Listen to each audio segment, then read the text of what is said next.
Hello, I'm Richard Vobes, the bald explorer, out on another walk, and this time I'm standing on a very nondescript piece of road in West Sussex, and in Lancing in West Sussex, near Worthing, between Worthing and Shoreham in fact.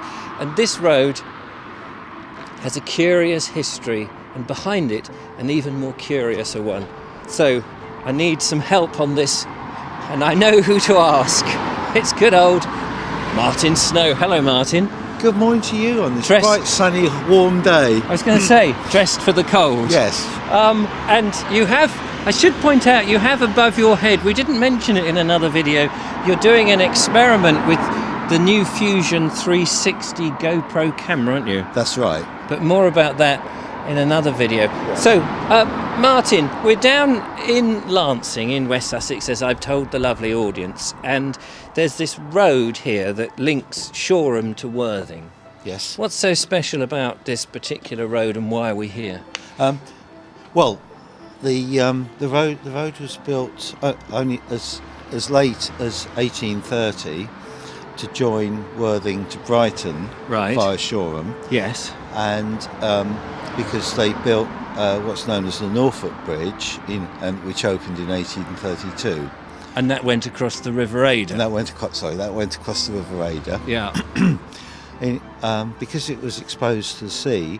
Yes, we should say that this road is running parallel to the coast, so it's very close, isn't it? Very close, yes. Because of that, they threw up a bank as a kind of sea defence. Right, which is what we've just climbed up, effectively. Which is what we've just climbed up, that's right. Yeah. And when you make a hole in the ground, what happens? I see. So when you say a hole in the ground, the hole to provide the building material for the bank, which is along left and right of us. Yes. You end up with a great big ditch, don't you? That's right. It fills up with water. And it fills up with water. And that's what we have here.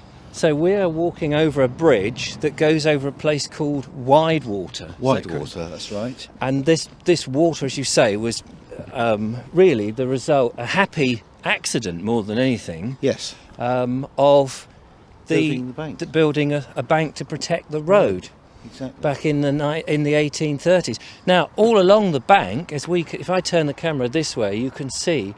I mean, the water and everything look gorgeous today, but you'll see all these houses built across here, and also on the other side, if I tilt the camera around that way, you'll see a load of houses.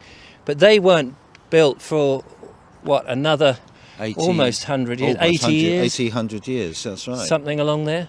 Yes. But there were houses here from. Earlier than that. From earlier than that, around the turn of the century, the 20th century. Yes, that's right.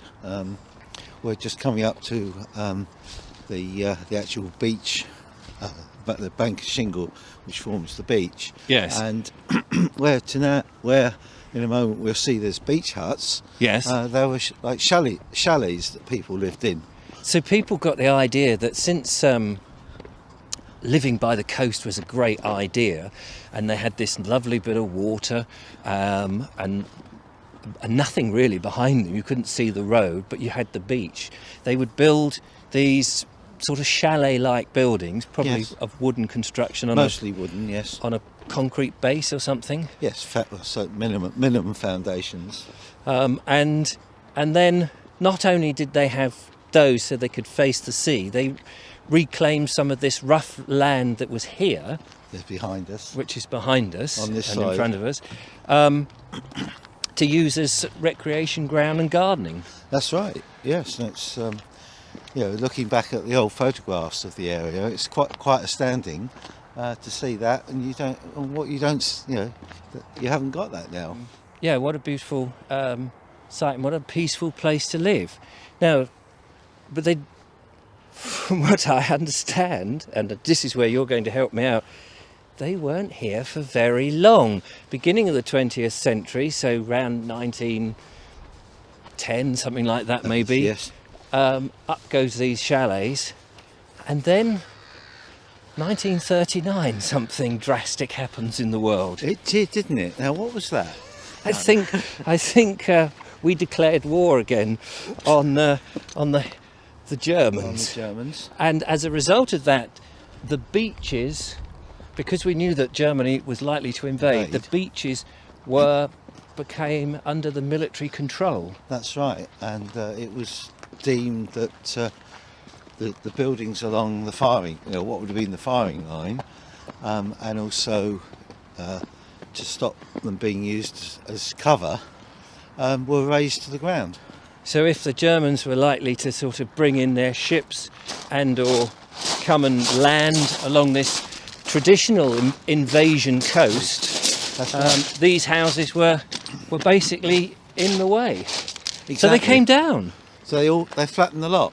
Gosh, those poor people who were living in those, they probably didn't get very long to live. No, I mean, not to live, to move.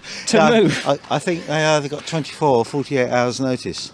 Good God. Because the Germans could have come at any time. Well, that's right. We were expecting them at any time. Of course, it never happened. But so in place, you've got these beach huts. But if you come round here, Martin, there's some concrete footings. Is this the remnants of where the chalets were?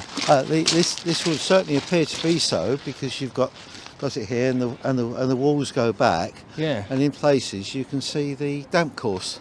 Good God. Well, there you are. And let's just nip down to the seafront then to end our little stroll, because as you drive along that road from Shoreham to Worthing or vice versa, all this is hidden. That's right, you can't see it at all. Wide water, and there's pictures of people boating on that and having a lovely gay time, as they would have said back then. And then you've got these nice, almost private beaches. I mean, they're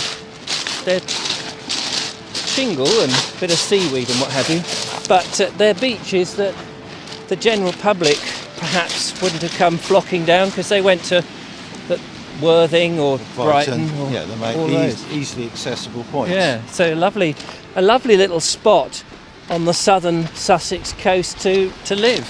Exactly. Yes. And there you can hear the sea churning away, and it is a very pleasant day today.